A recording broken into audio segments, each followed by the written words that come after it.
In any crisis situation, certain steps come naturally. If someone suddenly collapses from a heart attack, the immediate response is to perform chest compressions to maintain oxygen flow to the brain until professional help with a defibrillator arrives. Controlling bleeding always takes priority over worrying about broken bones. But there I was, sitting on my patio, utterly confused about what to do next. This was unfamiliar ground for me. As a certified critical care nurse, I had long relied on my skill to detect early warning signs of a patient's deterioration. I could sense subtle changes well before a full-blown emergency emerged. Yet I had failed to notice the warning signals in my own marriage. After almost 2 decades, it hit me. My marriage was beyond repair. I had made my decision. I wouldn't try to salvage it any longer. I was prepared to walk away, and initially I wanted Bonnie to feel the sting of it just as much as I did. But after reconsidering, I shifted my strategy. I didn't want the children caught in the crossfire, so I resolved to confront Bonnie and her lover quietly, sparing the kids from the turmoil. Taking a slow sip of beer, my eyes roamed over the backyard. The manicured lawn stretched out toward the bayou, framed by a handful of towering oak and pecan trees. The house was spacious, 4 bedrooms, 3 bathrooms, with every modern convenience. It was far beyond what I could have earned on a nurse's paycheck. The home was a legacy, gifted by my father and grandfather when Bonnie and I got engaged. Our family's ancestral land provided the foundation, and the house had been built by my father's construction business, Fontenot and Sons. I'd never been obsessed with wealth. All I wanted was enough to provide for my family and enjoy simple pleasures. I had a boat for fishing and camping excursions, a truck to tow it, and the occasional rifle or tool. Family was everything to me, and now it all felt like it was crumbling.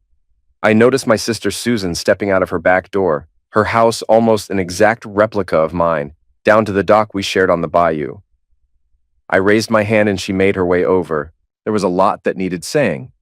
"Starting early today, Rob? It's just 2 in the afternoon and you're already on a beer? That cooler must be half empty by now," she joked, eyeing the bottle in my hand. I shrugged. "I'm off for the whole week. Figured I'd settle in out here. Don't want to keep running back inside for another drink." I offered her a beer and she accepted, twisting the cap open as she sat down beside me. Susan's casual tone faded quickly. "Okay, what's really going on? When you called me and said I needed to come home and not tell anyone, I thought someone got hurt. You said no one was dead or injured, but you don't sound okay. I'm pretty sure you didn't just call me for company." I didn't waste time dancing around the truth. Bonnie's been unfaithful. I found out a couple of hours ago. Got an email with proof attached. Video proof. Her face froze in disbelief. "Are you absolutely sure? That has to be some sick joke, right?" I nodded, voice tight.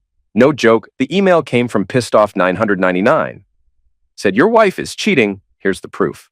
More to come." "Never heard of them before." Susan sat back, absorbing it all, then exploded with fury. "That cheating? How could she? Does she think I won't destroy her and that man? I swear, I'd rip her hair out. And wait, Rich, my husband? She's sleeping with him? They're both betraying us?" Her face drained of color, tears threatening. I pulled her into a hug. "I wanted to tell you softly I've had a few hours to collect myself, enough not to lose it completely." She wiped her eyes and squared her shoulders, anger flaring hotter than ever. "So what's the plan? Wait for them to come home and confront them head on?" "No," I said. "We play it smart. Tonight we act like nothing's wrong. Greet them with a kiss like any other day." She gave me a skeptical look. "You want us to pretend? Act normal after all this?" "Yes," I insisted. "We need a plan. Tomorrow we'll meet with a lawyer. The only silver lining, we haven't been exposed to any diseases. Unless you've been up to something too." I tried to lighten the mood. She shot me the finger. "No way! Rich isn't getting anything from me. I just started my period. So he's out of luck for now." "We can't tell the kids yet," I reminded her. "Not until we know how to handle this." She asked where they were. "Sent to Mom and Dad's this morning. They left right after I came outside, no questions asked. Between us, we had 5 kids. Susan's oldest, Rob, was just a few months younger than my oldest, Jason, who was 17. Then, the twins, Dave and Cindy, 16, and my daughter, Deidre. Our household was a whirlwind, loud and chaotic, but filled with life. Rich had always been a good father and uncle. He helped the kids with schoolwork while I took charge of the outdoor fun, camping, fishing, hunting. We started small with backyard trips, then ventured deeper into the swamps. Rich piloted one boat while I took the kids in another. As they grew, The trips became more challenging, forcing the kids to rely on each other. Made me proud to see their strength, resourcefulness, and the value they placed on family. Now that family was unraveling before my eyes.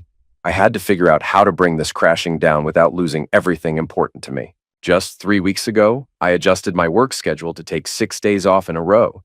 I spent them at Paw Paw's old fishing camp with the kids, driving one boat with the girls, letting the boys take turns on the other. We fished, caught crabs, laughed. It felt like a perfect slice of family life.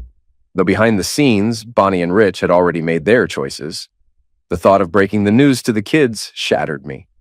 Family was everything, and the idea of ripping it apart was unbearable. We can't hide this from them forever, I told Susan. She agreed. True, but not now. I'll make sure nothing looks off while we figure this out. There's no way I can forgive this, I said, pain cutting deep. Bonnie's excuses won't fix what she's done. I need to find a way forward without letting anger destroy me. I can't lose the kids, and I can't do something reckless. Susan nodded firmly. I get it. Next, we make sure she doesn't take more than what's hers. I'll fight to keep everything fair. She smiled, confidence returning. Our houses are safe. Paw Paw made sure of that.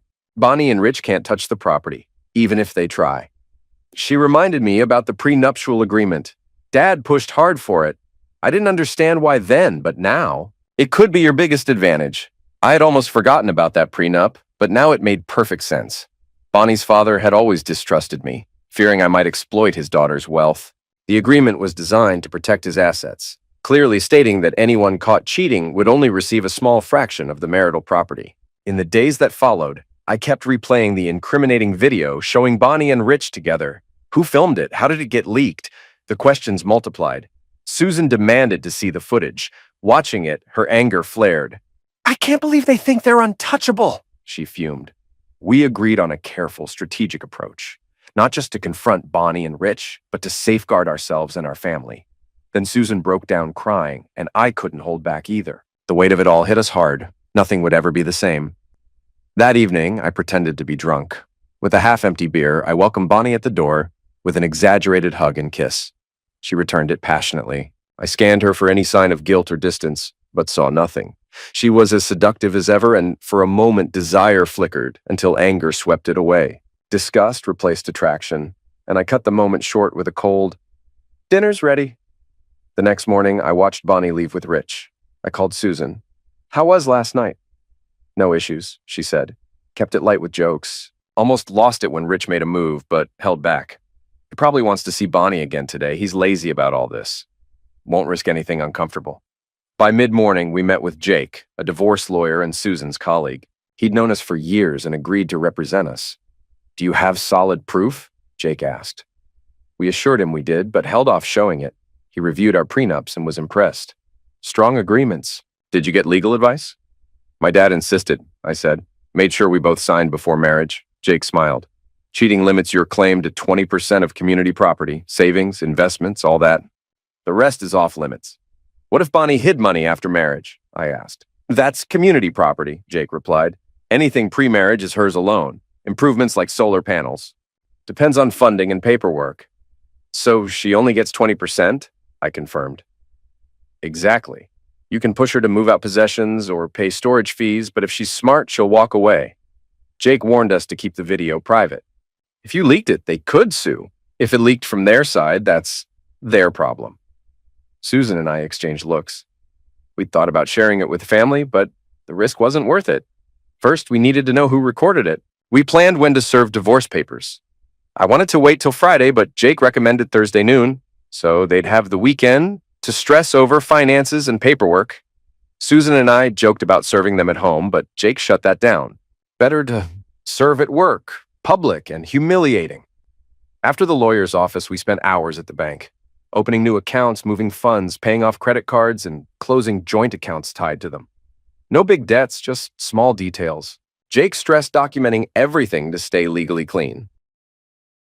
That afternoon, more videos of Bonnie and Rich landed in my inbox. Same location, same betrayal. I cautiously replied to the anonymous sender, thanking them but warning about the risks if the footage went public. Deep down, I wished everyone would see the truth, but I wasn't about to risk legal trouble. Soon, I got an address. 9203 Victoria Street, apartment 201. At the building, the receptionist refused help until I hinted at my brother-in-law's shady dealings. Minutes later, I held the lease details, rented under their employer's name, signed by Rich. Their so-called secret hideout wasn't secret anymore. I wondered how the company would react. Thursday arrived, and within half an hour of being served, Bonnie called furious. "Divorce? Are you kidding?" "I know about you and Rich," I said calmly. "I'm setting you free." She denied everything. "It's just rumors. He's family." "I believe it. You'll regret this. I'll take the kids, the house, the boat, everything." I stayed composed. "Get a lawyer. Your things are being packed now. Susan's handling Rich's. Locks changed, restraining orders in place. Find somewhere else to stay." Her screaming ended as I hung up. Minutes later, Susan texted, "Backyard, bring the cooler." She opened a beer, fuming. "Rich denies it all, says it's rumors, claims they never held hands in public. Can you believe that?" I nodded. "Bonnie says the same. Rich's denial is just cover-up." Susan growled, "If he were here, I'd kick his A. Told him to call before picking up stuff. Jake's bringing deputies, just in case." I wasn't thrilled about cops being involved, but Jake insisted it was necessary. "Better safe than sorry." Susan softened. "Thanks for telling the kids. I couldn't have done it." We'd explained the truth calmly, expecting tears, but the kids seemed prepared. My phone pinged with a new email, maybe from Pissed Off 999. Susan urged me to check. Bonnie's voice mocked us. Rich downplayed it, warning of retaliation. I sighed.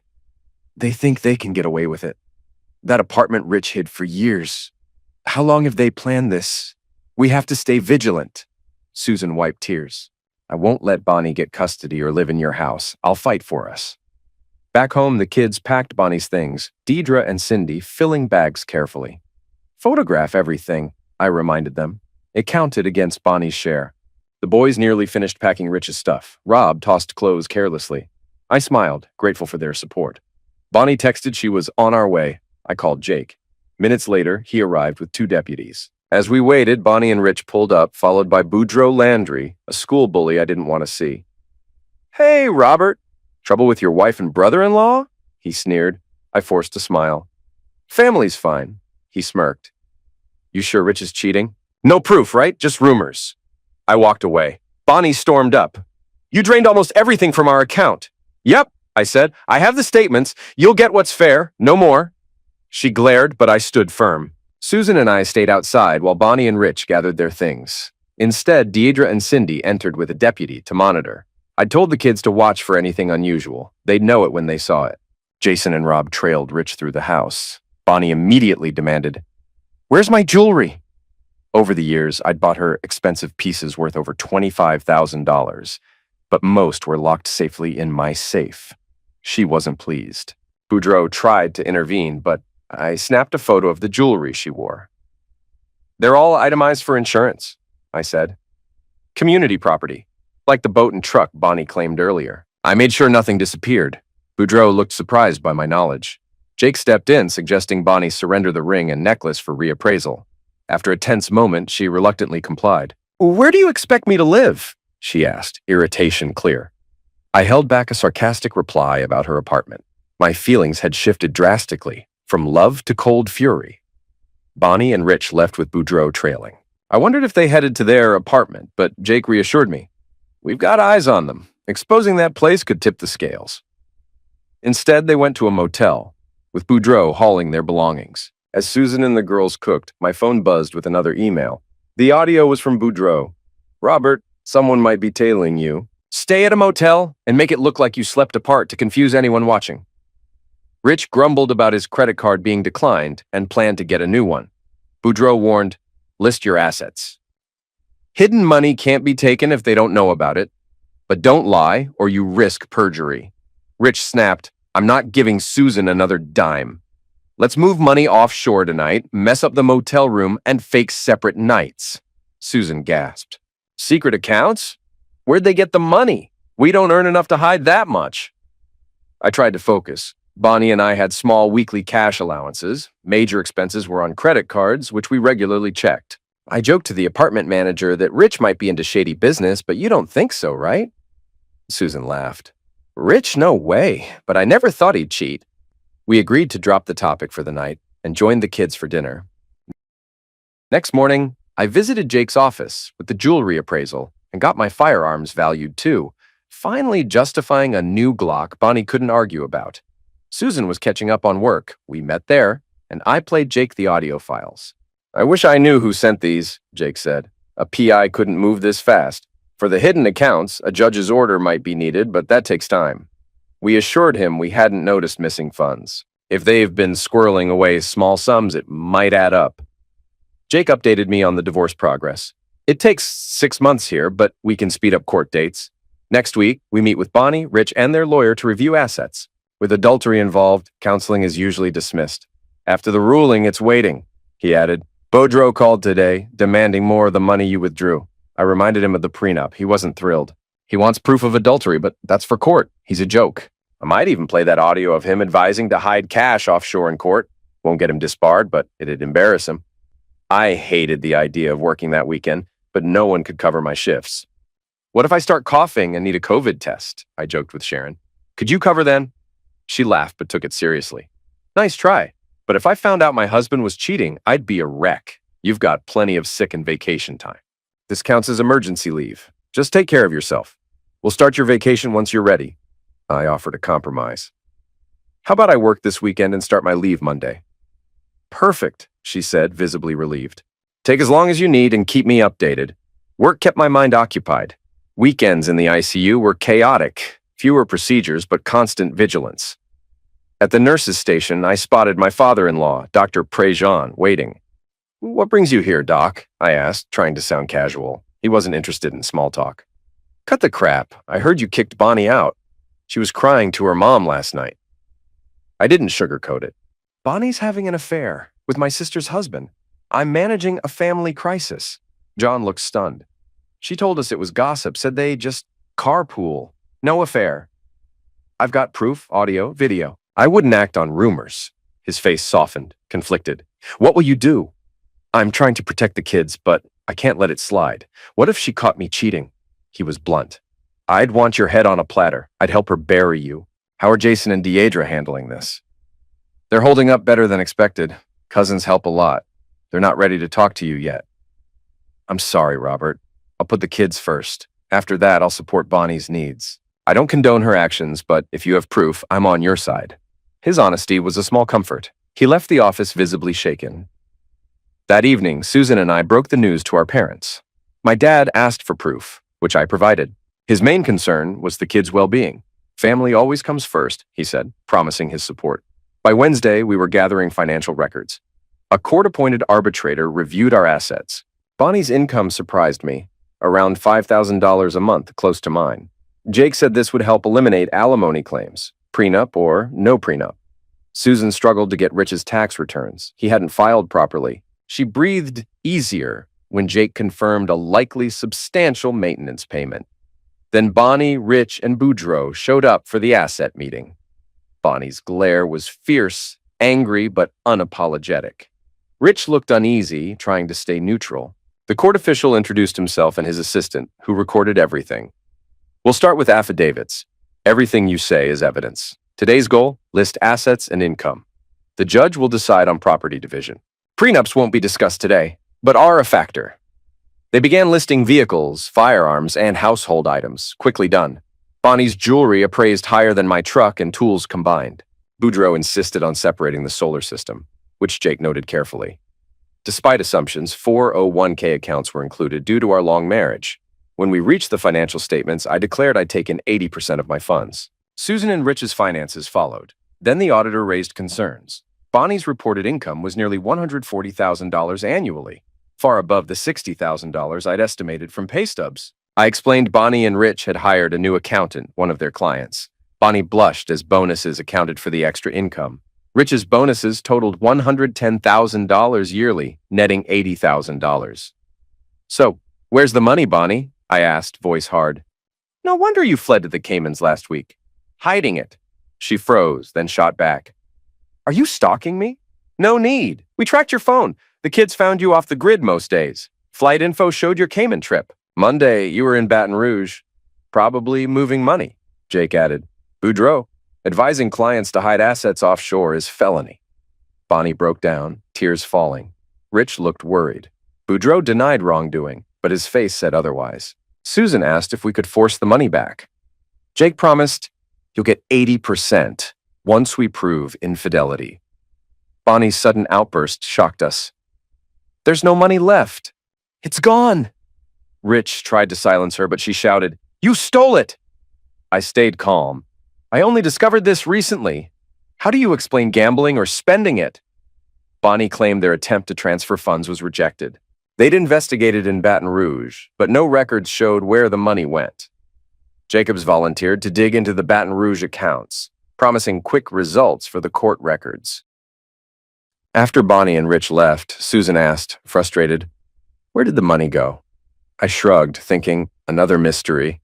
Jake and Boudreaux pushed to speed up the case, likely pressured by Bonnie and Rich. After a week at a motel, they moved into an apartment, their finances tight. I smirked, imagining their secret love nest. Knowing Boudreaux's expensive retainer would drain funds fast, all 5 kids insisted on attending the hearing. Jake explained Judge Guidry's style, informal, sitting close, with us arranged around a table. The kids sat front and center. We stood when the judge entered, warned to behave or be removed. The judge reviewed the cases, then addressed adultery. Louisiana law doesn't penalize it in divorce, but prenups matter. He detailed asset discrepancies and attempts to hide funds. Investigations found Bonnie and Rich had $120,000 and $160,000 in Baton Rouge accounts, but transferred the money a week before divorce papers, legally, into 5 children's accounts. I was stunned. Bonnie hid the money in plain sight. The judge noted the transfer couldn't be undone without proof of fraud. None existed, so the money stayed with the kids. Bonnie and Rich glared, defeated. We all shook our heads, no proof of fraud. Custody came next. Deidre said she wanted to live with me, citing Bonnie's cheating. Jason and some siblings agreed. Others chose their mother for the same reason. The judge reminded Deidre cheating wasn't legally established yet, but mentioned she could petition emancipation at 16, supported by a $56,000 college fund. The siblings echoed this, claiming independence through their funds. The judge smiled, warned them to behave, and said he'd consider their wishes. Jake then presented photos of Bonnie and Rich together. Boudreaux objected, calling the photos possibly doctored, but Jake stood firm. The evidence was solid. The judge looked at me. Jake gave a nod. "Your Honor, I don't know the source of these, but I have videos and audio from an anonymous sender. The photos are screenshots from those videos. I'd prefer not to show the full video unless necessary. If allowed, I request the children be excused. They shouldn't see this." Deidre shrugged.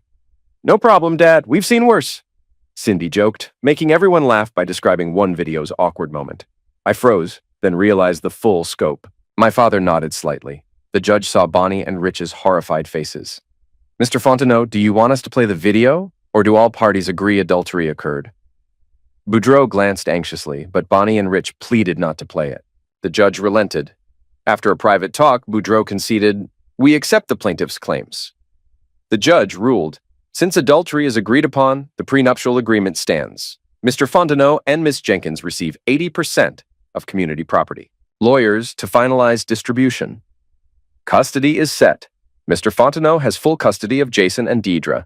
Mrs. Jenkins gets Cynthia, Robert, and David. Both parents retain visitation. Divorce finalizes in 6 months. Maintenance followed. Bonnie pays me $1,000 monthly. Rich pays Susan $2,000 monthly for 3 years. Each child gets $500 monthly until 18. Jake called these minimal. I felt it fair. Susan questioned my acceptance, but I believed it was best. After the hearing, Jake scheduled our final property division meeting. I told the kids to head home. I wanted us all together. Outside the courtroom, my dad waited. "When did you figure it out, Dad?" I asked, curious. Susan looked puzzled. "Just a few days ago," he said. "I saw an odd charge on my credit card, an electronics store purchase for $500. I called them, and it turned out Jason and Rob bought spy gadgets." "Spy gear?" I asked, surprised. He nodded. "I followed you home after, hoping to catch more." At home, the kids waited around the kitchen table. Susan grabbed beers for Dad and me. Jason and Rob stretched out their hands. I teased, "Not old enough to drink?" Deidre spoke first. "It started when Cindy and I tried visiting Mom's office. She and Uncle Rich weren't there. We found their location on our phones. It was an apartment, not their office. We saw Rich's car there. They went 3 times over a few days, each visit lasting about an hour and a half. We told the boys, Rob explained. We found small bugs online to put in phones. The app runs in the background, doesn't affect normal calls, but drains battery. We convinced Pawpaw to let us buy them. Sorry, Pawpaw. He smiled. We put bugs on their phones and recorded important conversations. I asked, that explains the audio, but how did you get video and the apartment info? Deirdre replied, we checked their keys, both had a key labeled 201, not their office. Jason copied Mom's key and we visited the apartment. We decided to install cameras. Dave added, excited. We got motion sensor cameras and a transmitter. The receiver was hidden under the couch to collect footage and send it to us. I said carefully. So you recorded Bonnie and Rich and sent me the files. I'm not mad, but it's strange. What about the money? Deirdre continued. The first time Cindy and I checked, we realized Mom wasn't coming back. They had clothes, makeup, towels there, living a double life. We were furious. They weren't just cheating on you and Aunt Sue. They were cheating on all of us. Cindy said, money was secondary, but while snooping, we found bank papers with online access instructions. We even searched Dad's and Aunt Bonnie's offices with help from the secretary. Found bank info and passwords in a notebook. They used the same complex password for both accounts. Jason took over. We were mad finding hidden accounts. Thought they might be into pills or something. Dave suggested moving the money into our accounts. Dave's cheeks reddened slightly. We figured Dad and Aunt Bonnie couldn't just get rich and leave us with nothing. We knew about how divorce splits work and didn't want them to keep half the money. Pawpaw had already set up accounts for us, so we decided to take the money ourselves. It was risky, but since we're minors and it's our parents' money, we thought we wouldn't get into too much trouble. Everyone agreed. Deirdre nodded. If we'd known about the 80-20 split, we might not have done it. But it turned out better this way, I said. Then you started sending me those videos and recordings? Jason confirmed. That part was hardest. We were furious at Mom and Uncle Rich for what they did to us all. We didn't want to hurt you or Aunt Sue, but we couldn't just sit back. So we sent you the first video. We noticed you were getting upset since you kept delaying visits to Pawpaw and Meemaw. If you'd gone for a tool, we planned to tell you everything. We knew you'd tell Aunt Sue, and that's when we decided to move the money Mom hid. Yeah, we stole it. Actually, I know we did. But we all felt they cheated us, so it seemed fair. Hope you and Aunt Sue aren't too mad. I glanced at Susan, stunned. Grinning, I joked, I hope none of you ever get mad at me and Sue. But if you pull something like this, with your mother and Rich, I swear I'll beat you to death. Though probably with my walker when I'm in the nursing home. The kids laughed at the threat. Deirdre smiled. You don't have to worry about that, Daddy. You'd never betray the family. Us Cajuns stick together. My dad cut in. I don't get it. You bought those phone bugs on my credit card, and they were expensive. Where'd you get money for the cameras? Jason replied, the cameras cost around $500 each. They recorded full video and sound with motion and noise sensors. We got $5 plus $500 each for transmitters that sent signals to a receiver hooked to Deirdre's computer. That was about $3,500 plus shipping. We can get half back if we return them undamaged. We took the cameras and transmitters down already, but probably lost the bugs. About the credit card, we used Dad's Visa. I was confused. I don't have a Visa. Jason smirked. You do now. I applied for one and forged your signature. It has a $10,000 limit. Deirdre added, we bring in the mail daily, so hiding things was easy. Cindy and I set up the pissed off 999 email account. Rob named it because he was so mad at Mom and Uncle Rich. The kids smiled proudly as Susan, Dad, and I showed our impressed faces. So the bugs are still working? I asked. Dave nodded eagerly. They'll keep going as long as the phones have battery. Between the bugs and a phone locator app, we know where they are and what they're doing all the time, Dave added. Whenever they talk near their phones, we hear it. It's voice activated, so we get a lot of car noises and office chatter. We took turns sorting through the recordings for important stuff. I asked to see the audio feed. At the property settlement, Susan and I learned Bonnie was desperate for her jewelry, giving up most cash and household items. We agreed to some demands, but made them beg for the rest. Susan shocked everyone when she jokingly suggested Bonnie and Rich march through town with signs saying, we cheated on our spouses. She said Bonnie should wear only a G-string and pasties, Rich a jockstrap. Otherwise, we'd appeal alimony and child support. Boudreaux almost turned purple, clearly too interested in the idea of a scantily clad Bonnie. We overheard him warning Bonnie and Rich they got off easy and that we might appeal. Susan backed down only after forcing them to apologize on their knees. Epilogue.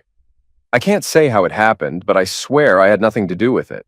2 months after court, Bonnie and Rich's insurance company found Rich had been using company funds to rent a love nest. While others got bonuses, Bonnie's were suspiciously high and Rich's were hefty too. To avoid scandal, they quietly fired them. None of our videos went online, despite our jokes about making Bonnie and Rich internet stars. The kids didn't want embarrassment, and I respected that. Now Bonnie and Rich work at a small shipping company in New Orleans. They rarely contact the kids. Last I heard, they're struggling to keep up with alimony and child support. I wish them well, or maybe not. A little joke I like from Vandemonium, Thibodeau sat on his porch when cousin Boudreaux pulled up with 5 penguins in his truck.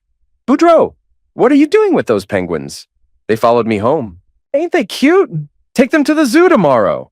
2 days later, Thibodeau saw Boudreaux walking with an umbrella, a bag, and 5 penguins behind him. Boudreaux, didn't I tell you to take them to the zoo? I did. We had such a good time. We're heading to the beach today.